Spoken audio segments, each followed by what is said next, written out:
Buenísimo.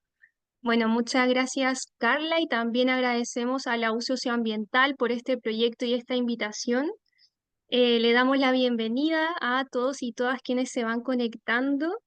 Mi nombre es Bernardita Villanueva. Junto con Victoria somos cofundadoras de la Fundación Proyecto Adelaida. Esta fundación nace para la puesta en valor del patrimonio biocultural de las zonas costeras y actualmente nuestro trabajo está enfocado en la conservación de humedales desde un enfoque holístico en la región de Coquimbo. Em, Como les comentaba Carla, voy a presentar esta clase. Vicky me va a estar apoyando en ciertas secciones y la idea es que sea una clase dinámica, entretenida. Idealmente quienes puedan activar su cámara sería genial para poder conocernos y así verles también, ya que vamos a estar 3 días aquí conversando en torno a la zona costera. Muchas gracias a quienes la activan y saludan.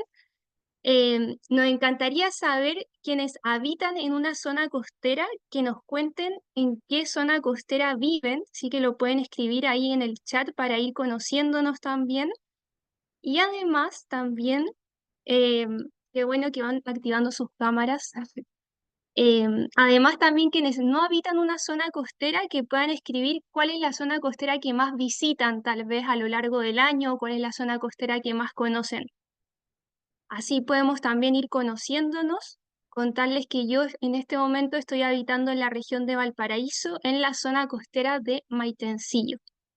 Eh, y bueno, dicho esto, va a haber una sección de preguntas. Mira, desde Valparaíso también Norma, desde Cancún, México, wow, qué hermoso.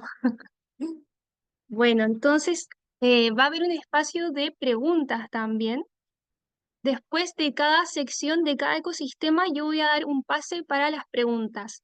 Estas pueden ser con micrófono abierto o también pueden ser escritas donde Victoria va a estar atenta a esas preguntas.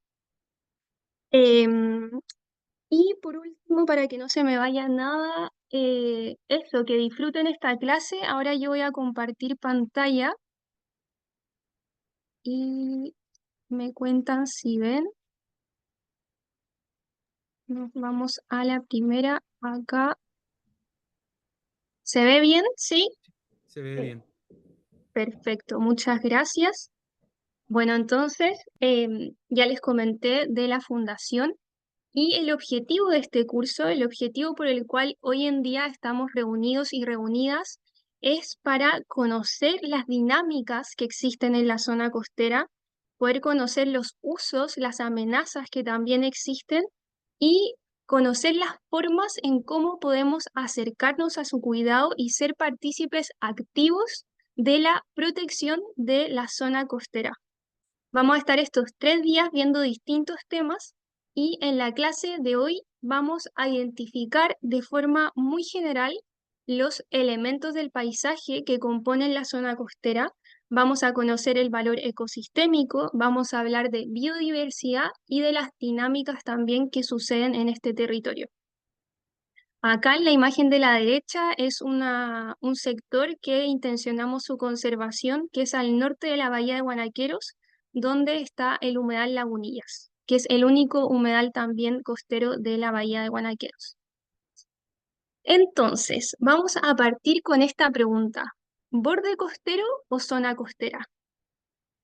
Esta es esta parte es muy importante, ya que borde costero, este concepto surge de la Política Nacional de Uso de Borde Costero del año 1994, que es la que actualmente tenemos, y es la franja del territorio que comprende los terrenos de playas fiscales situados en el litoral. Estos están sujetos a la administración del Ministerio de Defensa. En la práctica, el deslinde de este borde costero considera el límite superior de la playa hasta donde llegan las olas en las más altas mareas. Esto quiere decir que el borde costero no tiene un ancho mayor a 200 metros, lo cual deja fuera de protección a humedales, a campos dunares, a la playa trasera, entre otros ecosistemas. Por otra parte, el concepto de zona costera, y que un concepto que se está proponiendo también en la nueva ley de costa, que de eso vamos a hablar en la última clase, es un espacio de anchura variable donde procesos de origen terrestre y marino interactúan generando ecosistemas de alto valor natural, cultural y paisajístico. La zona costera entonces no es un borde o una franja, sino un espacio de transición dinámico, donde la variedad de paisajes costeros se vincula a su vez con usos ancestrales y cosmovisión de pueblos originarios o comunidades.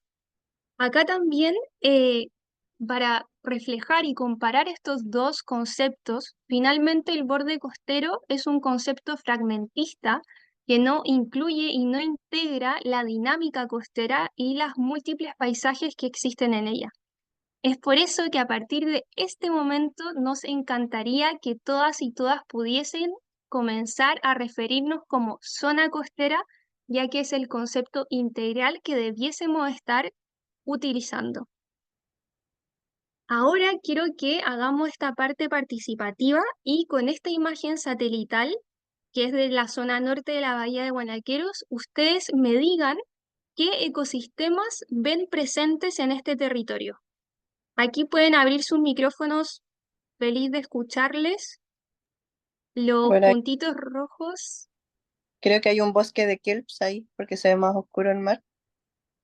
wow, es una El buena red. visualización, pero podría ser que sí existan bastante algas, pero no lo tenemos como un ecosistema.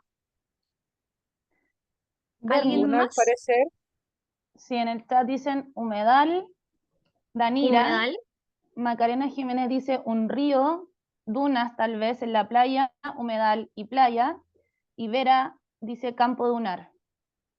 Valentina buenísimo, Espinosa, una quebrada. hermoso.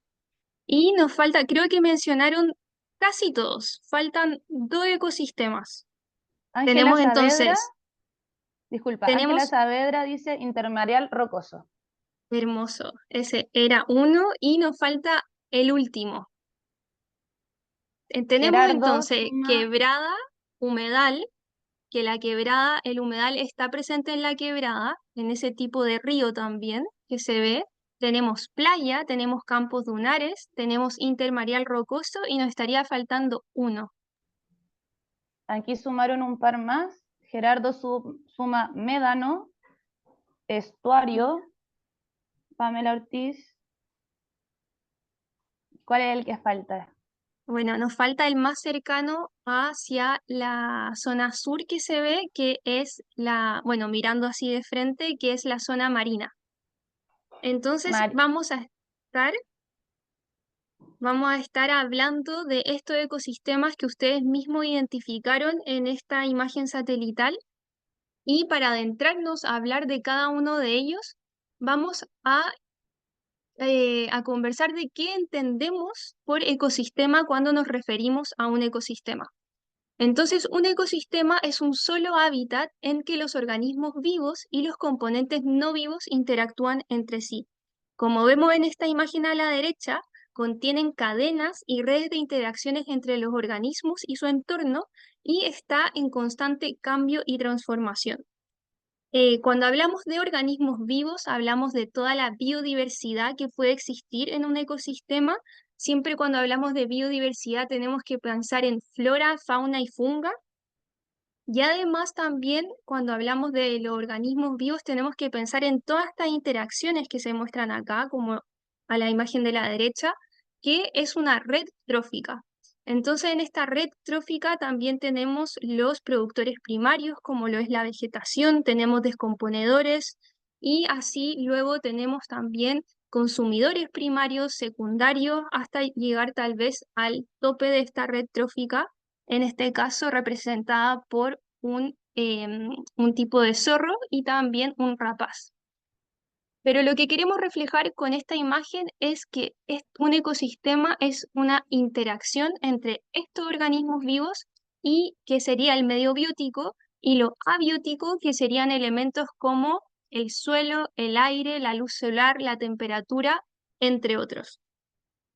Entonces vamos a adentrarnos aquí en el primer ecosistema que vamos a revisar, que son los ecosistemas arenosos como las dunas y playas. Esta imagen muestra el perfil de una playa. eh, Vamos a reconocer un poco cómo se conforma, cómo se denominan estas áreas. Y por ejemplo, de izquierda a derecho tenemos la zona exterior, que sería la zona que está ya siempre sumergida. Luego tenemos la zona de playa sumergida, que se le llama también zona submareal. Y luego tenemos esta zona intermareal, que la zona intermareal es la más dinámica de todas, ya que es esta zona de transición entre la alta marea y la baja marea. Y luego ya viene la playa seca o la zona también llamada supramareal.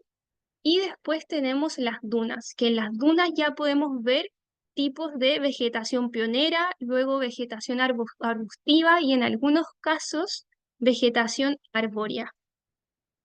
¿Y cómo llegamos a esto? ¿Cómo llegamos a tener playas y dunas en nuestras costas? Con esta imagen hermosa reflejamos una de las formaciones del origen de estas formaciones de playas y dunas, y son los sedimentos. Esta imagen muestra la pluma del río Itata, la pluma de sedimentos del río Itata, ahí sí, el año 2019 después de unas fuertes lluvias. Y quiero que se fijen en esta imagen el área, la superficie extensa que abarca esta pluma de sedimentos.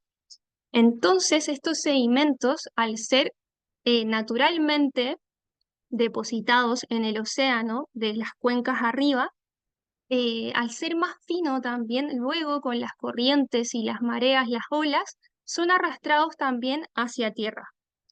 Entonces el río transporta estas arenas más allá de sus desembocaduras, como vemos en esta imagen, y determinan la geomorfología del paisaje costero, alimentando así las playas.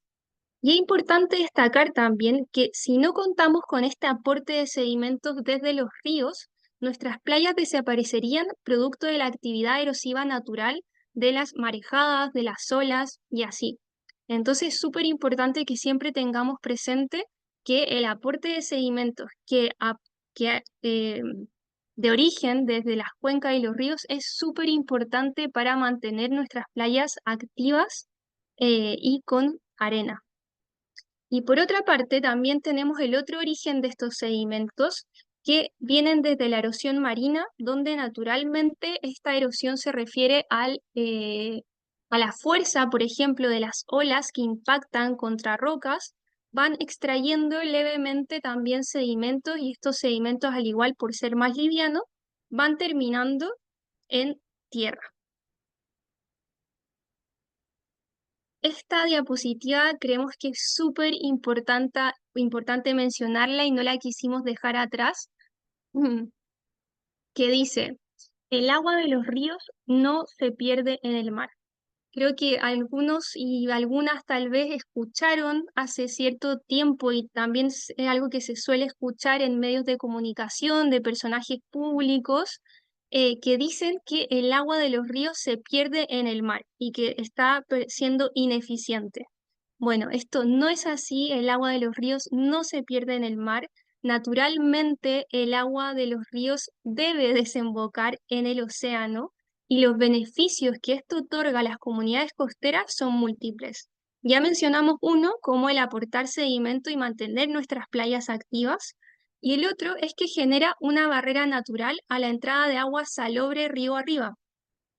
Por ejemplo, en algunos casos, este sedimento también va generando estas barras de arena en las desembocaduras, que también se podría decir que son estuarios y que son tipos de humedales, lo que va protegiendo la intrusión salina desde el océano hacia la cuenca arriba.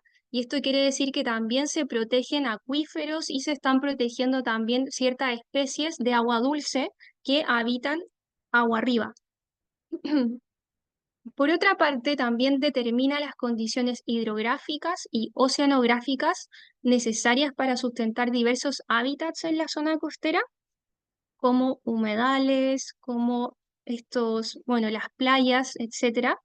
Y este es uno de los que más nos encanta contar, que es que además transporta sedimentos y sustancias disueltas esenciales para la productividad del océano.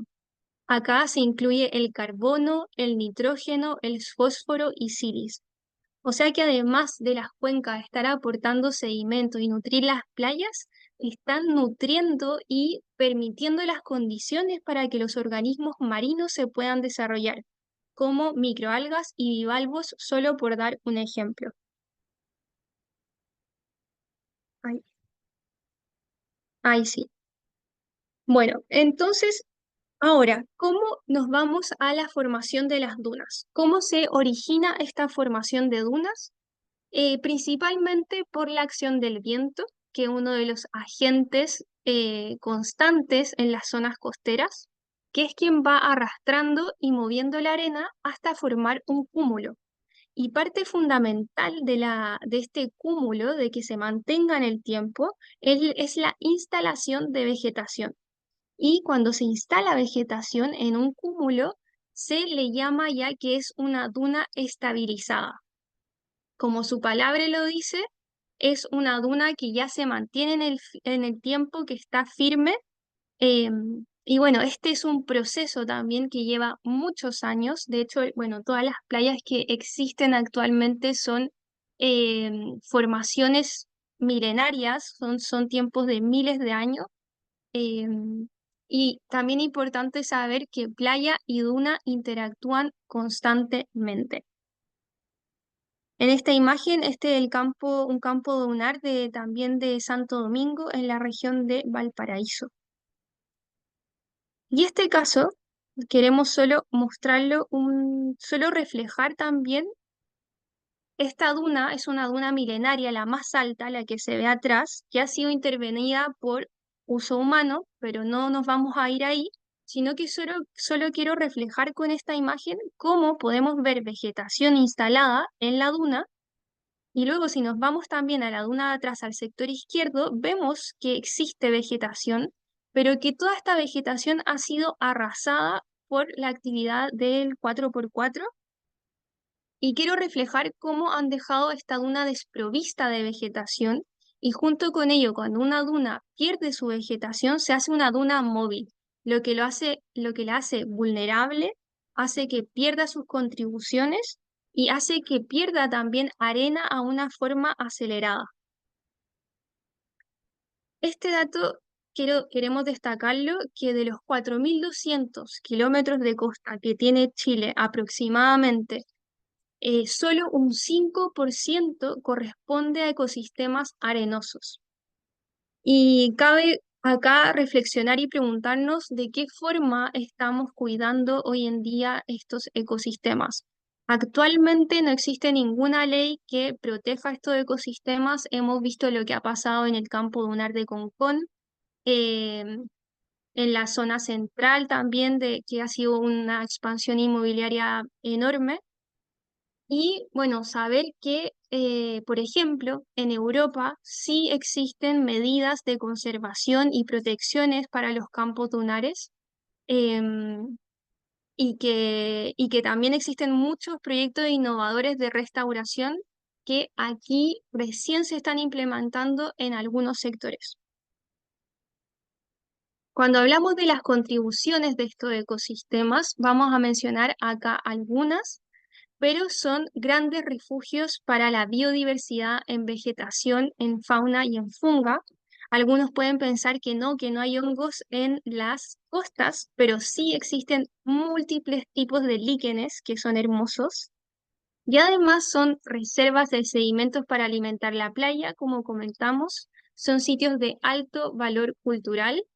A lo largo de toda la costa de nuestro país existen registros de asentamientos humanos. Son también infraestructura verde con su capacidad de protección frente a eventos extremos de oleaje que cada vez van más fuerte. y son además recarga y protección de acuíferos, ya que infiltran agua y además ayudan a retener la intrusión salina. Por otra parte, son sitios de recreación y también nos ayudan, dado esto, a nuestra salud integral como seres humanos. Tienen un alto valor paisajístico, aportando belleza a las zonas costeras y son consideradas biogeopatrimonios. Entonces, hasta acá vamos a hacer una pausa para preguntas. ¿Ha llegado alguna pregunta? Porque después nos vamos a humedales.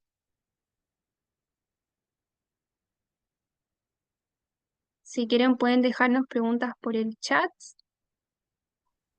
o también levantar su micrófono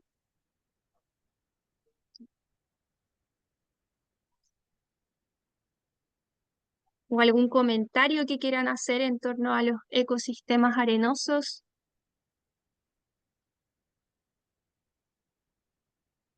Vicky, Todo ¿hay claro, pregunta? parece. No, ninguna pregunta en Yo el chat. tengo una pregunta. Acá. ¿Cuáles son esos ejemplos que tú dijiste que se dan en el extranjero para proteger las dunas y que se están implementando acá?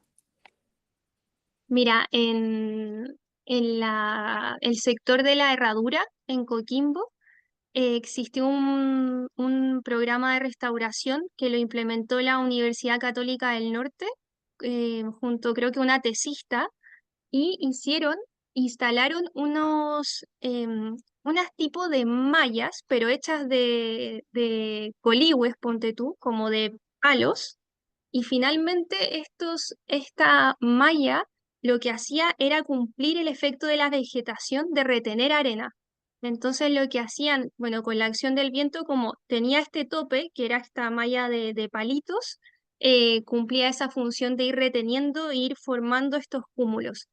Y al formar estos cúmulos también da ese paso y esa invitación para que se pueda asentar cierta vegetación de forma natural. Sí, fue algo súper innovador para nosotras poder verlo. De hecho, participamos como organización de apoyo. Fue un FPA que se Así adjudicaron. Ahí me acordé.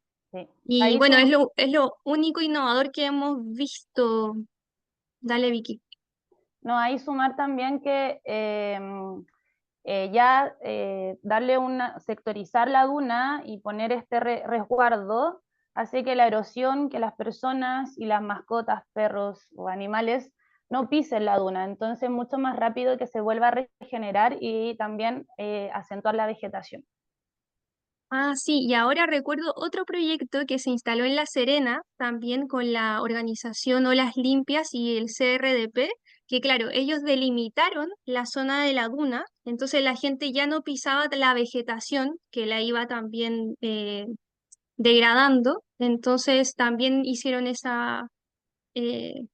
fue como más de protección y el otro es más de restauración. Así es. Acá hay algunas preguntas en el chat.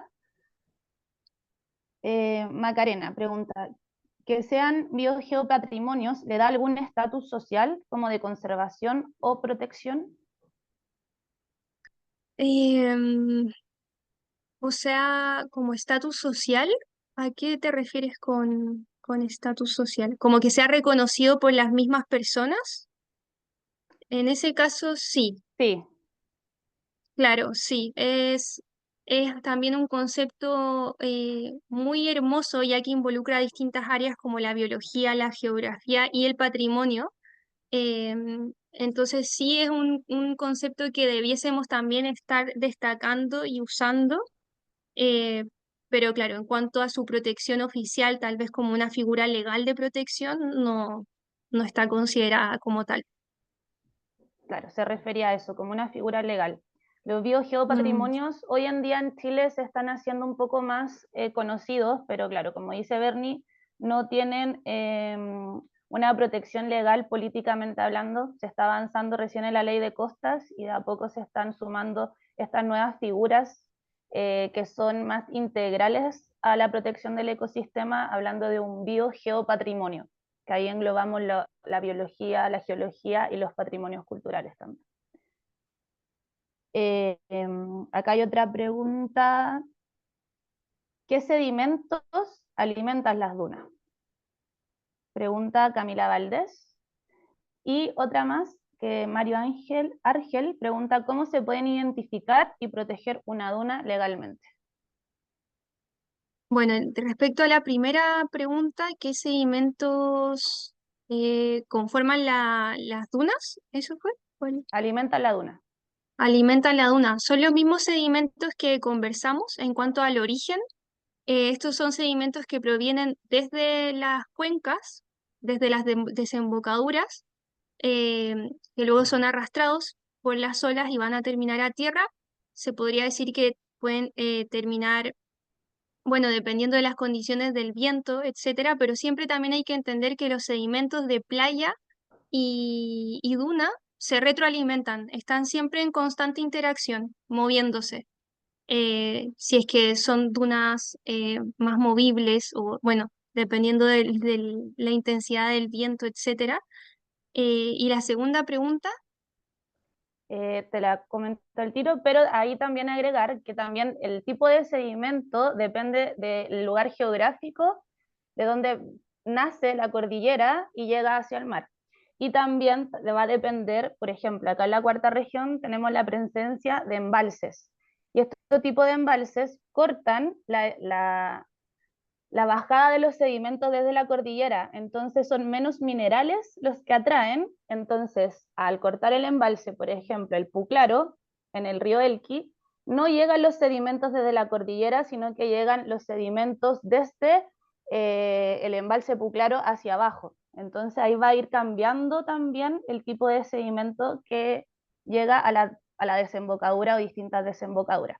Entonces también hay que ir viéndolo un poco caso a caso las bajadas o las desembocaduras del mar. Eso es un mar. Y la otra pregunta es cómo se puede identificar y proteger una duna legalmente. bueno, es una pregunta difícil que vamos a ahondar también más en la tercera clase, pero ahí saber depende de en qué terreno se encuentre, si este es un terreno privado o si está parte de estos 200 metros que se considera borde costero, que son pocas las dunas que están en ese límite, que actualmente es la política que nos rige. Em, entonces, una pregunta que vamos a revisar esos tipos de formas de conservación en la última clase, porque ahí también podemos entrar a ordenanzas municipales, derecho real de conservación, pero eso lo vamos a dejar para la clase número 3. Acá hay un comentario, María José, me da mucha pena en Punta Arenas que donde marinos tienen bases o puertos es donde más basura hay acumulada en la costa. Y Así acá es. hay otra pregunta, Francisca, cuando se delimita un ecosistema que se encuentra degradado, ¿se considera el área, entre comillas, perdida? Eso también vamos a revisarlo en la clase número 3, pero no. O sea, si existe un ecosistema y que está degradado, sigue siendo parte del ecosistema y se pueden tomar medidas de regeneración, de restauración em, y así. Bueno, entonces vamos a cerrar con los ecosistemas arenosos. Después, si quedan otras preguntas, las van anotando y vamos a continuar con la clase, esta parte de humedales. Y luego vamos a dar un pequeño recreo de 5 minutos para ir a rellenarse su tacita de té o lo que ustedes quieran. Entonces, seguimos acá con humedales. Bueno, creo que los humedales son un ecosistema que han estado súper presentes en los últimos años. El año 2020 se promulgó la ley de humedales urbanos, que fue un gran paso. Aún así, idealmente necesitamos que sea una ley que no discrimine entre humedal urbano y rural, pero sí fue un gran avance.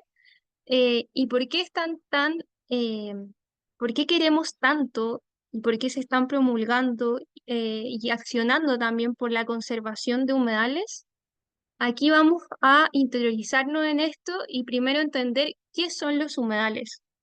Entonces, como pueden ver en esta imagen, son zonas que se inundan o son zonas húmedas, ya sean permanentes o temporales, de aguas estáticas o corrientes frescas, y estos pueden ser naturales o artificiales, y de aguas saladas, dulces o salobres, que es un conjunto de estas.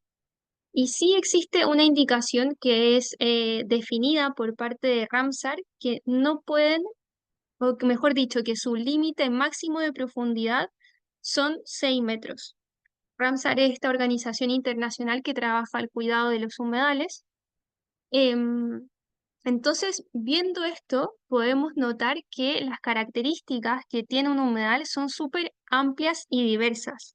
Y es por esto que cuando hablamos de humedales, no solo tenemos que imaginarnos humedales costeros, sino que también tenemos que saber que son desde lagunas, ríos, em, turberas, zonas húmedas también como tipo pantanos, etcétera.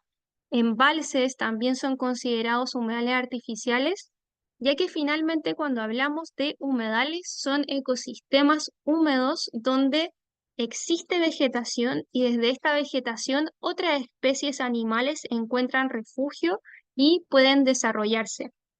En esta lámina mostramos esta red trófica que existe en un humedal costero y tal vez lo primero que nos puede llamar la atención son las aves, la gran cantidad de aves que habitan estos sitios.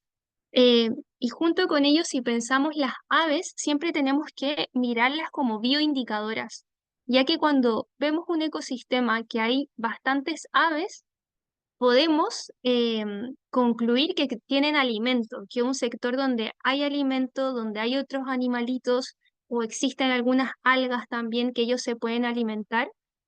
Y claro, cuando también pensamos en zonas húmedas, nosotras estamos mirando ciertas especies en el paisaje, pero tenemos que pensar que bajo el agua existe un montón de organismos microinvertebrados, em, insectos, peces que habitan, microalgas también, que habitan estos sectores. Entonces, son sitios que cuentan con una alta biodiversidad. Y eso es uno de los principales valores de los humedales, entre muchas otras. Y acá con esta lámina queremos destacar también que mientras más biodiverso es un ecosistema, esto quiere decir que mayor capacidad de resiliencia y mayor capacidad de adaptación tiene para enfrentar ciertos cambios que estamos viviendo con esta crisis climática. Otra característica de los humedales y que los hace tan hermosos son las aves migratorias. No sé si acá algunos y algunas puedan identificar algunas aves que hay en esta imagen. Ahí tal vez nos pueden escribir al chat o abrir el micrófono. Pero bueno, lo importante de las aves migratorias es que ellas vienen a descansar el invierno en el norte, vienen a descansar en el verano acá y alimentarse también, a encontrar refugio en los humedales del país. Y cuando pensamos también en que somos realmente un país costero que tiene 4.200 kilómetros de costa aproximados, somos un territorio que cuenta con muchos humedales, muchas desembocaduras, y estas aves vienen aquí a refugiarse.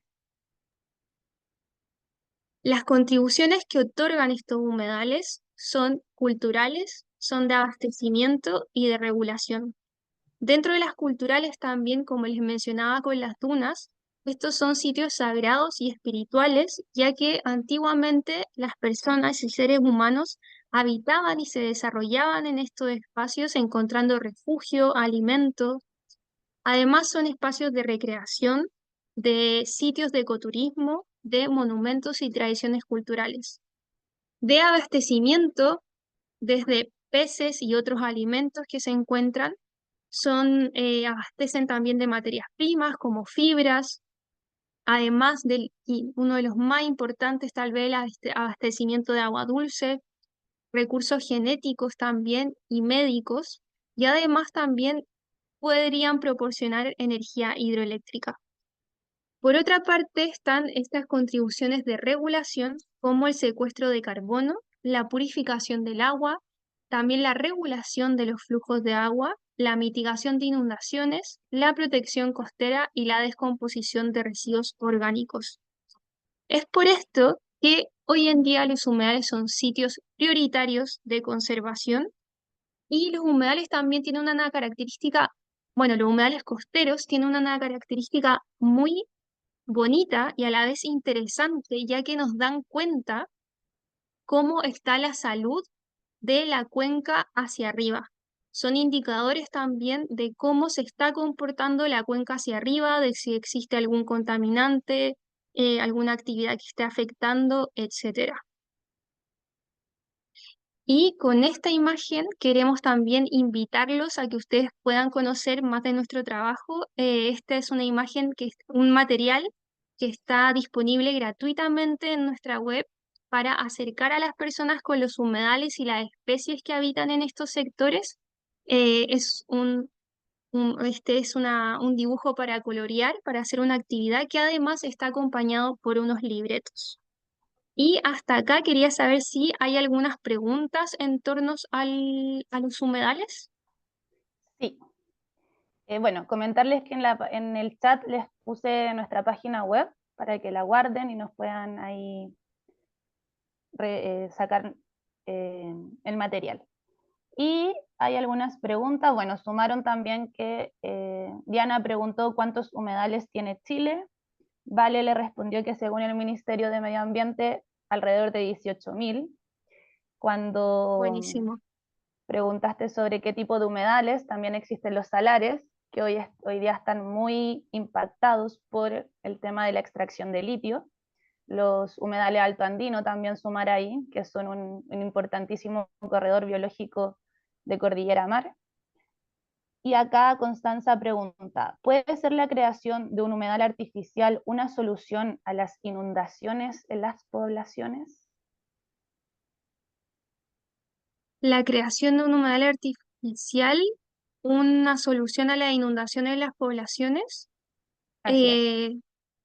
Yo creo, a mi parecer, que podría funcionar, pero aún así, claro, por ejemplo, dando el ejemplo de lo que pasó ahora con las lluvias, donde muchas poblaciones fueron afectadas e inundadas, esto fue porque, claro, naturalmente el agua retoma, es como que el agua tiene memoria y el agua retoma los sectores y sitios donde siempre se ha emplazado, pero bueno, a través de los instrumentos de planificación territorial y el ordenamiento territorial se dan usos de suelos para construir donde no se debe. Entonces, primero analizaría el sector, si realmente está emplazado dentro de un sector de humedal o de cauce, y luego ya efectivamente, si no es así, eh, poder sí implementar una zona de humedal. Suena algo innovador. Así es. Bernie, te voy a pedir si podemos volver a la imagen de las aves, donde habían muchos tipos de aves. Ay, ah, ya, acá, sí. Esa. Bueno, a tu pregunta respondieron rayadores, rayadores, Sudamérica, me imagino en que gaviotín sudamericano se referían, gaviota de Buena. Franklins, algunas cawil, creo, gaviota garuma, gaviotín elegante. Ah, muy bien. Acá hay varios que conocen de avifauna. Sí, Sí, el rayador, bueno, el rayador es una de nuestras aves símbolo como fundación, ya que es increíblemente exótico. Y acá sigo con pregunta. Ever pregunta, mencionaron algo sobre la producción hidroeléctrica de los humedales. ¿Podrían comentar algo más? sí, esto la verdad es una de las formas de contribuciones de abastecimiento, que si pensamos, por ejemplo, en un río, se puede poner, no pensemos en gran escala, es como que se podría llegar a poner una mini turbina y abastecerte de energía.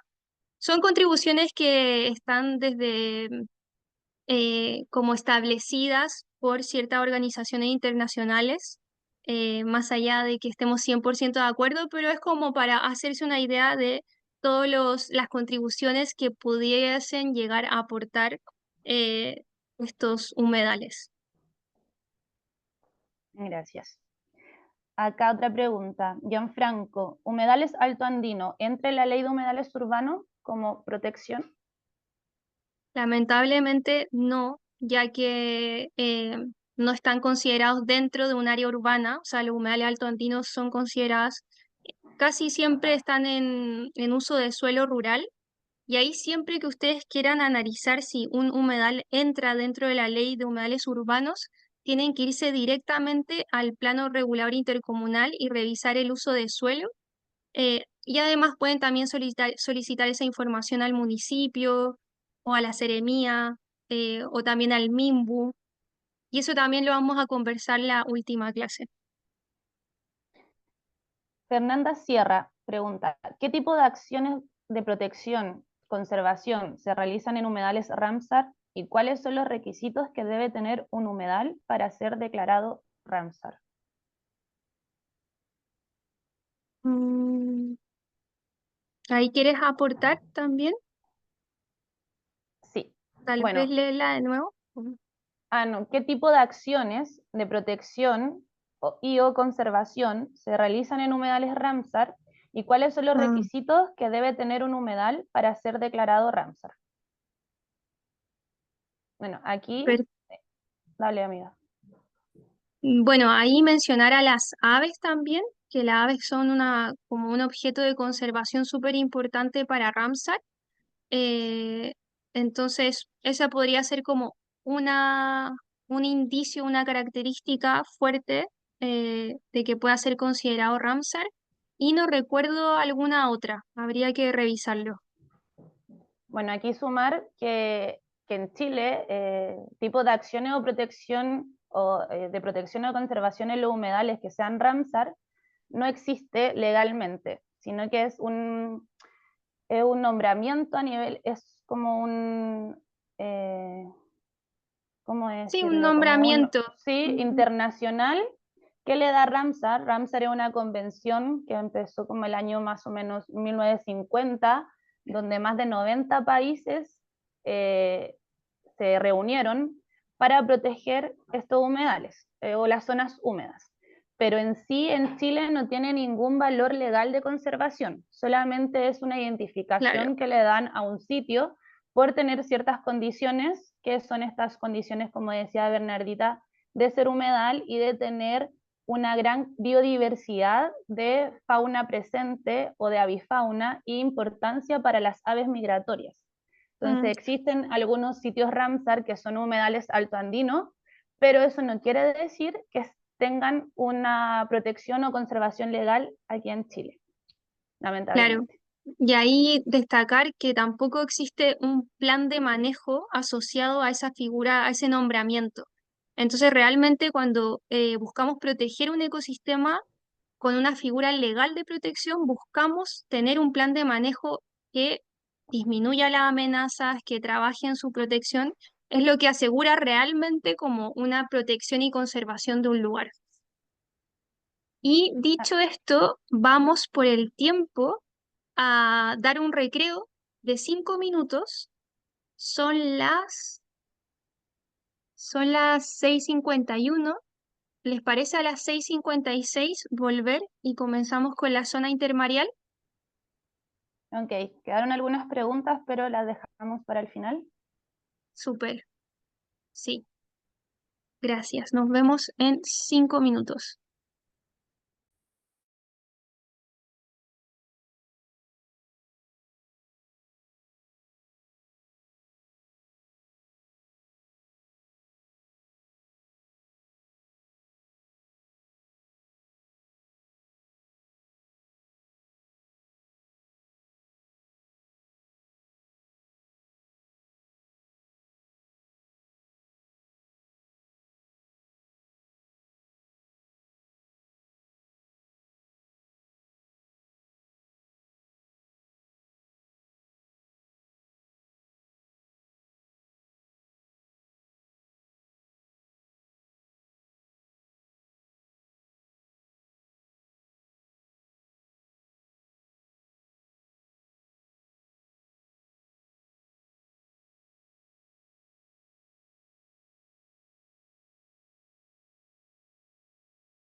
Bueno, vamos volviendo entonces.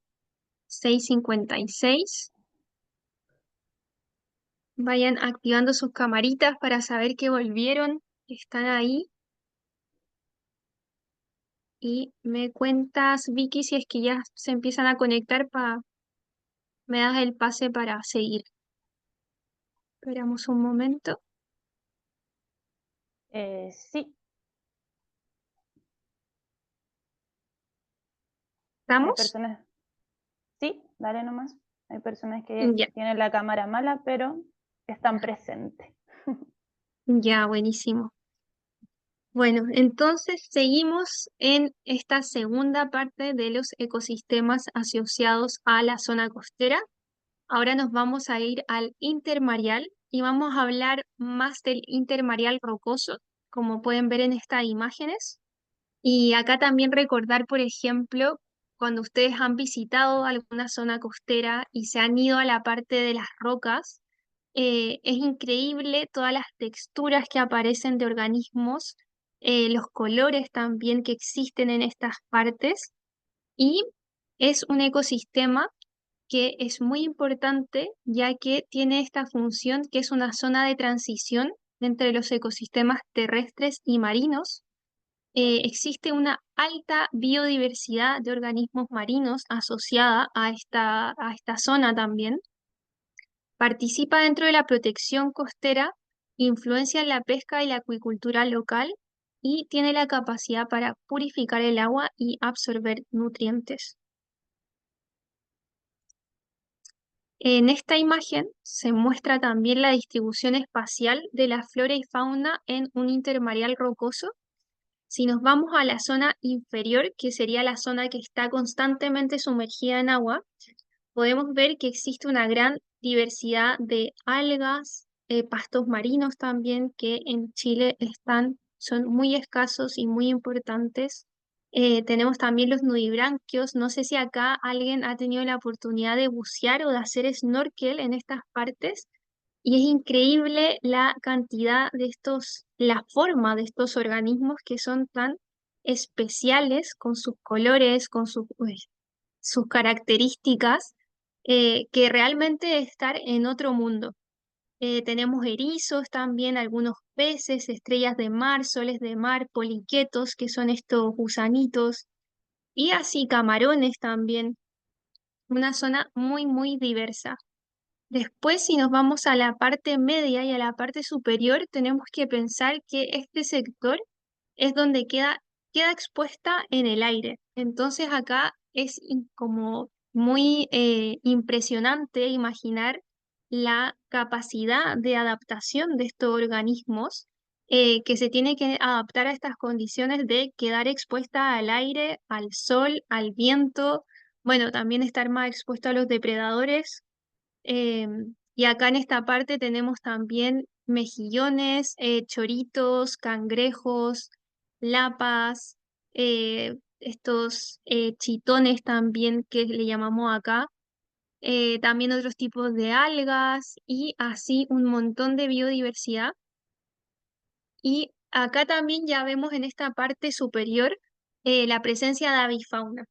Sí, también cada vez si recuerdan cuando están vi- contemplando estos sitios, siempre va a estar presente algún ave por ahí alimentándose de algún organismo, ya sea los que siempre suelo ver acá son los pirpirenes negros.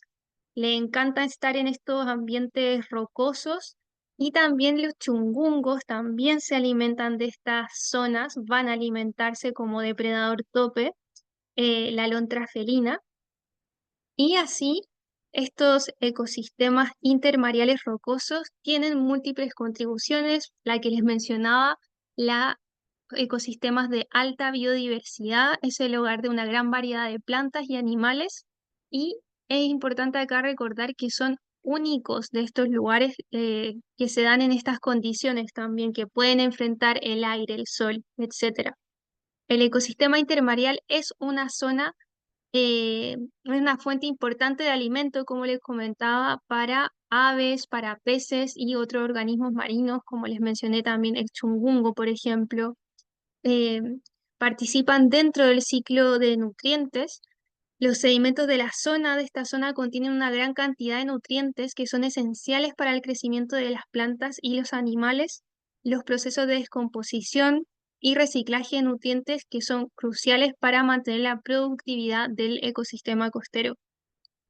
Por otra parte, también las plantas y animales que habitan el intermareal ayudan a proteger la costa contra erosión y contra altas, fuertes marejadas y tormentas, ya que sus raíces y hábitos de alimentación contribuyen a la estabilidad y la absorción de agua. Además, son ecosistemas que son de múltiple interés para la investigación científica, ya que es un lugar único para estudiar cómo los organismos interactúan entre sí y su entorno. Y por supuesto, todas las zonas naturales y todos los ecosistemas que hemos visto son zonas de recreación donde las personas disfrutan de estar en estos ambientes, de contemplar también eh, estos ecosistemas, como contemplar también las aves, realizar tipos de pesca o senderismo. ¿Hay alguna pregunta ante la zona intermareal? Porque Sí. después nos vamos. Dale. Si te puedes devolver a las fichas, o sea, una anterior a esa. ¿Está? Ajá, preguntan qué es la D. ¿Qué organismo La es? D. ¿Sabes? Uy, sí, no la tengo identificada así directamente porque este es un documento que obtuve de la universidad, una universidad en España. No sé si algún biólogo marino por acá reconoce la D, tal vez alguien, o bióloga, Acá Macarena dice, parecen acidáceos, urocordados. puede ser. Igual recordar que nosotras vamos a subir todos los documentos que tenemos con los que realizamos material bibliográfico de esta clase, los vamos a subir para que ustedes después también la puedan revisar. Y otra pregunta de María José. Mi gran duda es que acá tenemos una parte de la costa que es desembocadura de un río con alta diversidad. Es un punto donde pasan muchas aves migratorias y estamos junto al CAC, que me imagino que es el Comité Ambiental Comunal, y el Ministerio de Medio Ambiente viendo un plan de manejo de humedales urbanos y queremos que incluya esa zona, pero no sabemos cómo. Mm,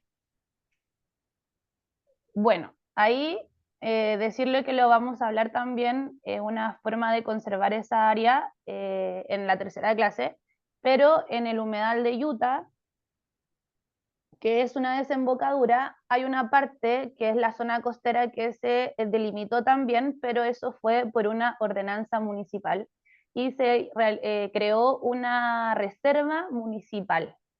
Entonces, esa también lo vamos a hablar en profundidad la última clase, pero puede ser una forma de conservar la zona costera en sí.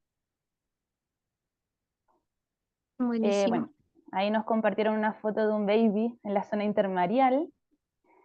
Danira pregunta, ¿dónde empieza y dónde termina la zona intermareal? La verdad, la zona intermareal se podría, bueno, en definición es la zona de transición entre la alta y la baja marea. Eh, ¿Cómo delimitarla? Yo creo que me enfocaría en los organismos que habitan esta zona, además de estudiar dónde llega la alta y la baja marea. Creo que esa sería una forma de delimitar.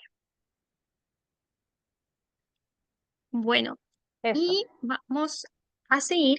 Entonces, ahora nos vamos a ir a las corrientes oceánicas y más que todo a las zonas de surgencia presentes en nuestro país. Cuando hablamos de surgencias, tenemos que pensar en nutrición oceánica. Entonces me refiero a esto, por ejemplo, en este mapa que muestra ahí de los océanos de la Tierra, del planeta, las zonas, estos círculos blancos representan las zonas de surgencia. Y estas zonas cubren menos del 1% del océano y proporcionan entre el 20 y 40% de toda la pesquería a nivel mundial. Más allá de hablar de la pesquería, tenemos que entender que son zonas de alta riqueza y abundancia en biodiversidad. En Chile contamos en gran parte con una zona de surgencia en la zona norte del país, desde Coquimbo hacia arriba, pero antes tenemos que entender a qué nos referimos cuando hablamos de zona de surgencia. Se usa para referirnos este concepto al movimiento de aguas profundas hacia la superficie, como se ve en esta imagen, las cuales son más frías y ricas en nutrientes que las aguas superficiales. Entonces la surgencia se genera principalmente por la interacción de los vientos, las corrientes marinas y la rotación de la Tierra. Lo que hace la surgencia es favorecer la captación de nutrientes y dióxido de carbono por parte del fitoplancton, que el fitoplancton se encuentra en la superficie, lo que los ocupan para realizar fotosíntesis y generan una abundante proliferación de biomasa fitoplanctónica. Y el fitoplancton es la base para la mantención de todos los organismos biológicos marinos. El fitoplancton se podría decir que son los productores primarios dentro de la red trófica del océano. Acá en esta imagen también, que es muy mágica, tenemos fitoplancton. El fitoplancton leí por ahí que es 10 veces más pequeño que una pulga, entonces estas imágenes son microscópicas y podemos ver que tienen distintas formas, son seres muy especiales que están en el océano. Y agregué esta imagen que dice, cuando produces más, no alcanzo a leer arriba, bueno, pero cuando produces más oxígeno mundial, pero la gente solo habla de los árboles. Y se muestra la imagen del fitoplancton con un sonido triste. Ujú. Y acá con esta imagen quiero mencionar cómo a veces en Chile solemos dar la espalda a la zona costera, solemos no involucrarnos tal vez en lo que está pasando en el océano y sin saber, por ejemplo, siempre atribuimos también esto al oxígeno, que el oxígeno viene de los bosques y sí, es súper importante cuidarlo, pero por ejemplo, estudios atribuyen que el 70% del oxígeno del planeta proviene de plantas marinas y dentro de ellas está el querido fitoplancton. Luego, si nos vamos a estas corrientes y zonas de surgencia, cómo funcionan en nuestras costas, sí o sí la corriente de Humboldt es la protagonista y que se caracteriza por un flujo predominante hacia el norte de las aguas superficiales. Acá en la imagen también pueden ir viendo esta corriente, las corrientes que tenemos acá. Y como les mencionaba, en la zona norte, Arica y Coquimbo aproximadamente, el afloramiento de aguas está localizado y esto se debe a que en promedio de los vientos de esa zona es siempre, casi siempre, hacia el norte, lo que provoca que esta zona sea una zona de surgencia permanente, manteniendo una alta productividad primaria de una gran parte del año. Siempre si también han tenido la oportunidad de visitar la zona costera, por ejemplo, tenemos el archipiélago de Humboldt, que es un área protegida, compuesta por 3 islas que son absolutamente ricas en biodiversidad y tienen una alta productividad, donde también las ballenas van y pasan por ahí alimentándose. Luego, en la zona centro-sur, el afloramiento de agua es más estacional y esto debido a que no siempre los vientos están en la misma dirección hacia el norte, sino que van cambiando y esto provoca que la surgencia sea principalmente en el periodo de primavera-verano, que es cuando los vientos van hacia el norte. Y ahora nos vamos a pasar también a tal vez algo más específico, pero súper importante de conocer, ¿qué es el endemismo? ¿Alguien sabe a qué nos referimos cuando hablamos de endemismo?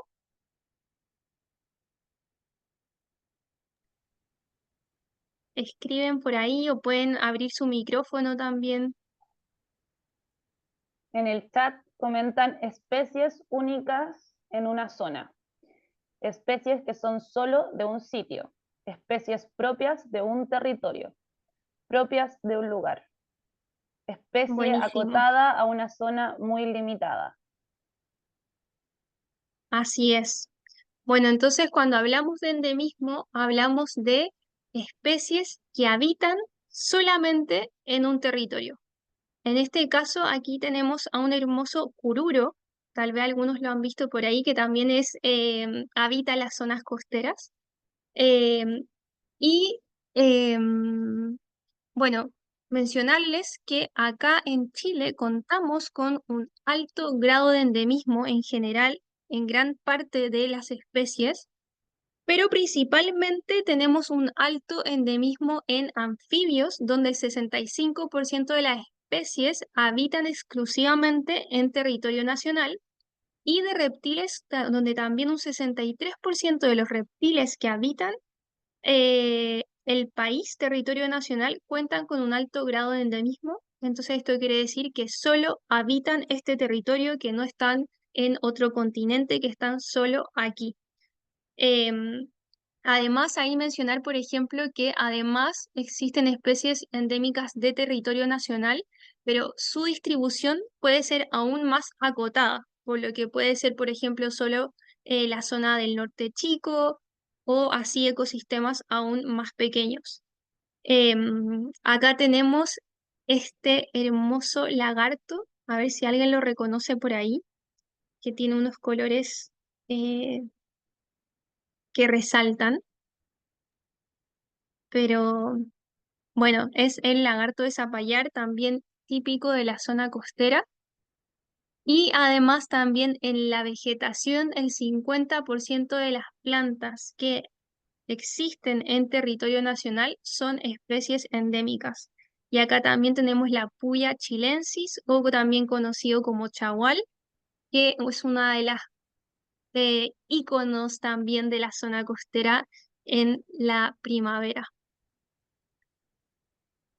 Los peces de aguas continentales también representan un 55% de especies endémicas, y así a nivel nacional, en general, casi el 25% de las especies descritas son endémicas, lo que le confiere a Chile especial relevancia para la conservación de la biodiversidad del planeta.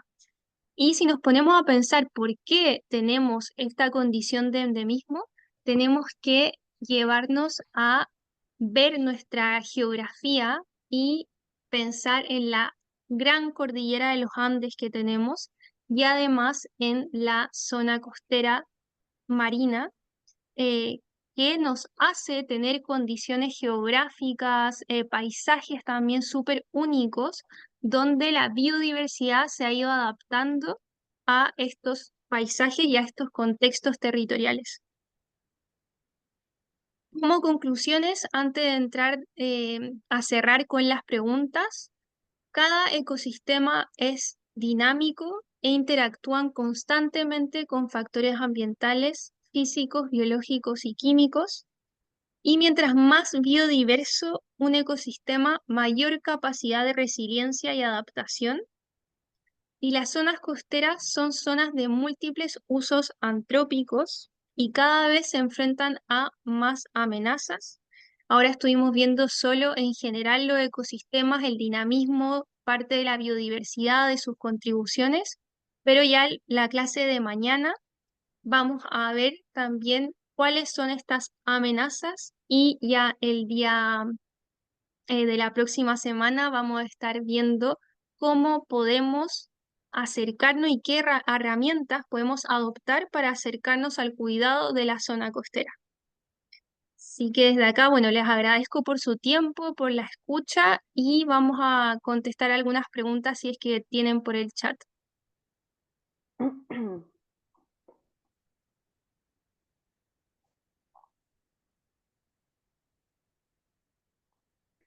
Vamos a ver las preguntas que quedaron ahí pendientes.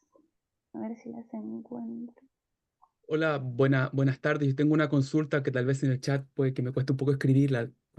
Dale, Sí, ¿qué tal? Bueno, acá Jaime Valderrama. Primero que todo, gracias por la clase, ¿no? Está muy interesante y tengo una consulta que tal vez vaya, tal vez para la tercera clase, quizás, pero es una consulta que va tanto para ustedes como para todos quienes estamos participando en este curso.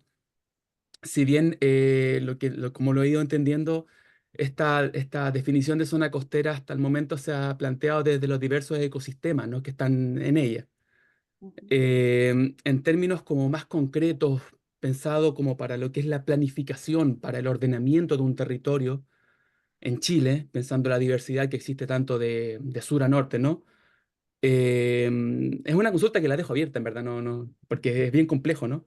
¿Cómo podría delimitarse esta zona costera? ¿Cómo podríamos entenderla en términos ya más tangibles, cartográficos, para poder aplicarla en los instrumentos de planificación que rigen Chile, ¿no? Es una consulta es una inquietud que surge, yo creo que por muchos probablemente de los que estamos acá, para poder, en cierto modo, poder hacer esta conservación o esta como adecuación de usos, ¿no?, que se puedan dar en un territorio ujú. que ya tenga una delimitación más o menos clara y que pueda ser cartografiable, ¿no?, a nivel regional, quizá, o comunal. Bueno, esa es mi consulta. Muchas gracias. Gracias, Jaime. Bueno, sí, es una pregunta con muchas aristas y profundidad, pero, por ejemplo, ya el reconocer los ecosistemas, reconocer que existen, que están, em, es súper importante para esta delimitación. Y lo otro también es, o sea, como cómo acercarnos hacia ello, que también, claro, lo vamos a revisar en la clase número 3, pero es poder modificar esta política con la que estamos, que menciona el borde costero como sin considerar ni siquiera los ecosistemas. Entonces ahí a lo que iba es poder cambiar y mejorar esa política que está realmente siendo súper fragmentista con los territorios y con la dinámica de los territorios, y avanzar hacia una nueva ley de costas, que es lo que proponen el mundo científico, lo que proponen también, bueno, organizaciones ambientales, y es lo que vamos a dar a conocer también la clase 3. Yo creo que ahí se van a responder más en mayor detalle esa duda. Sí. Claro, muchas gracias. Y la idea es como que quede como el debate entre todos los que estamos participando y se agradece mucho. Ajá. Gracias. Bueno, agradecer también y ahí sumar, claro, que es importante, claro, reconocer estos ecosistemas, reconocer la fragilidad de estos ecosistemas, el dinamismo, que son móviles, y también definir los distintos usos de suelo. O sea, y también porque a nosotros nos ha pasado en el territorio que, claro, hay personas que quieren andar en la duna en el 4x4, pero ¿hasta qué punto vamos a fragmentar la duna o cuánto porcentaje de duna queda en Chile para que sea restaurada y cuáles son las funciones? Entonces quizás es, bueno, aparte de modificar estas leyes y que sea la participación ciudadana desde los territorios, estar ahí presente, tenemos que ver los distintos tipos de uso antrópico que le vamos a dar a los territorios en sí y definirlo ahí dependiendo de las condiciones geográficas y biólogas y bueno, todo eso. Hay otras preguntas. ¿Hay protección para los animales endémicos?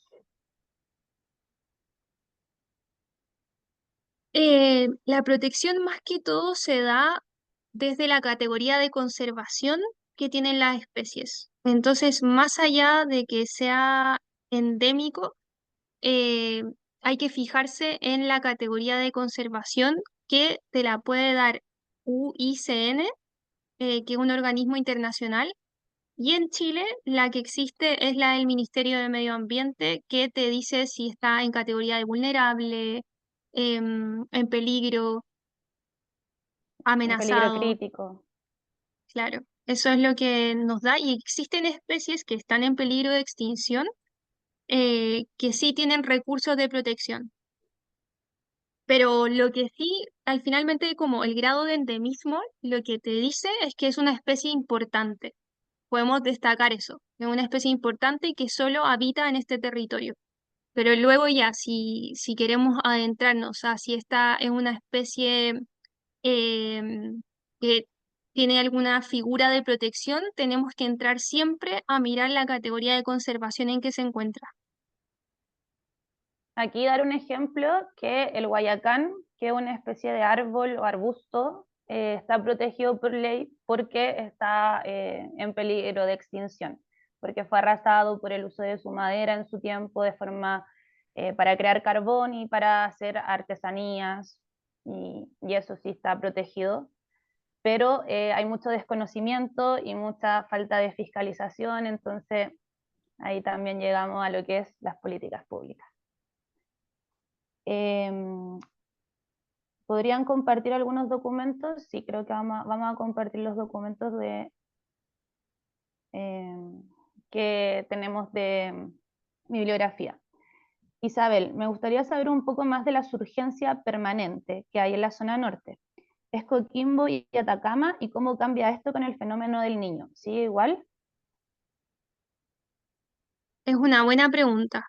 Eh, la zona de surgencia se extiende en territorio nacional desde Coquimbo aproximadamente hacia Arica, y, y en cuanto al fenómeno del Niño, habría que averiguarlo. La verdad no lo sé concretamente. Vamos a investigarlo. Gracias. Danira, ¿la zona costera se podría haber afectado por los efectos del cambio climático? Y eso lo vamos a ver mañana, para que no se pierdan la clase de mañana. Vale, un comentario. Me da rabia leer gente en redes sociales diciendo que qué tanto color si es solo una duna, que es ganas de ahorcarlo. A mí también a veces me dan ganas de... No somos las únicas. Qué bueno que no somos las únicas. Sí, Sí, ahí por eso también encontramos tan importante estas instancias, porque realmente las personas a veces no se imaginan que son ecosistemas que están desapareciendo y todas las contribuciones que otorgan en sí. Entonces, agradecemos muchísimo su participación en esta clase, que seamos hartos y hartas también.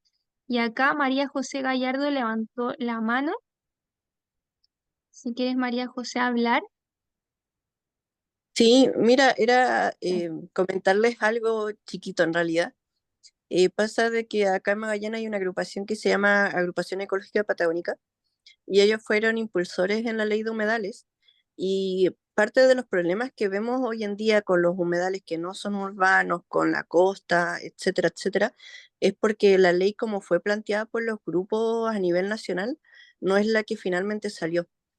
Finalmente cuando tomaron la ley se impulsaron por Ramsa, sin tomar en consideración las calidades únicas que tiene cada humedal, dejando mucho de lado todo lo que fue la ciencia ciudadana e investigación científica que se realizó, y es por eso que quedaron tantos vacíos. Entonces, estas organizaciones siguen luchando para que esa ley cambie. Es algo que está en constante igual trabajo. Era comentarles eso. Gracias. Sí, la ley, la verdad, tiene varias cosas que se pueden mejorar, sobre todo en cuanto a su funcionamiento, a la definición de quién va a administrar el área. em, es un primer paso, pero sí, estamos de acuerdo con que hace falta mucho para que realmente se ejecute y se mejore. Sí, nos quedan otra pregunta. Ever, los pueblos originarios han hecho manejo del agua desde tiempo inmemorial. ¿Qué sabemos de estos humedales antrópicos? ¿Han creado humedales?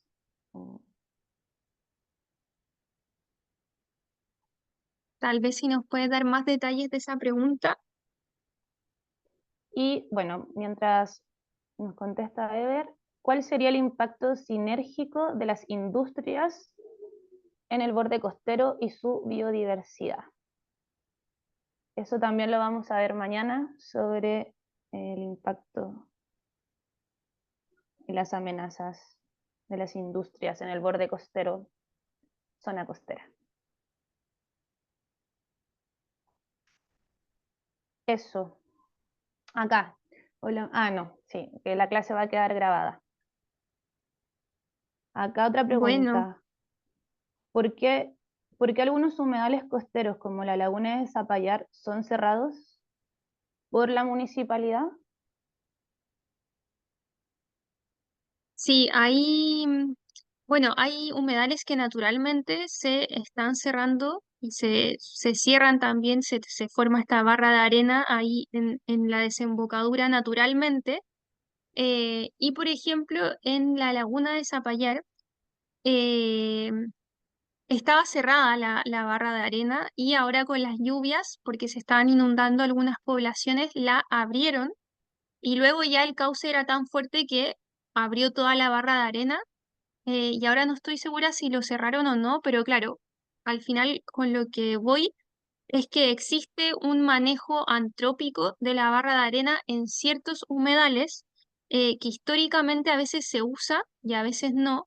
Y ahí existe un debate a nivel científico en cuanto a si, como en qué grado afecta que el humano esté interviniendo esta barra de arena y en qué casos se permite y en qué casos no.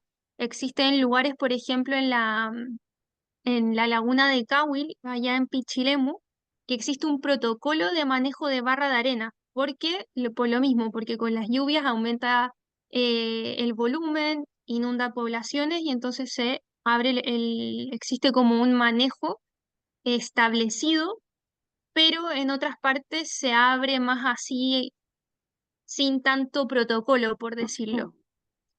Y claro, es un tema que es un debate, se puede profundizar mucho y hay que investigar más de ello también. Así es. No hay más preguntas, por lo menos en el chat. No sé si alguien quiere hacer alguna otra pregunta. Bueno, justo estamos en las 7:29, así que ahí para ser respetuosos también con su tiempo, agradecerles por participar en este curso de formación, agradecerle a FIMA también a la U Socioambiental por generar este encuentro. Nos vamos a ver mañana y nos vamos a ver en la próxima semana, así que agradecidas por su participación y que tengan una muy buena tarde. Muchas gracias. Chao, hasta luego. Chao, Chao. muchas gracias. Gracias. Muchas gracias. Chao. Chao. Chao, Gracias a chao, ustedes. gracias. Chao, Nos muchas gracias. vemos.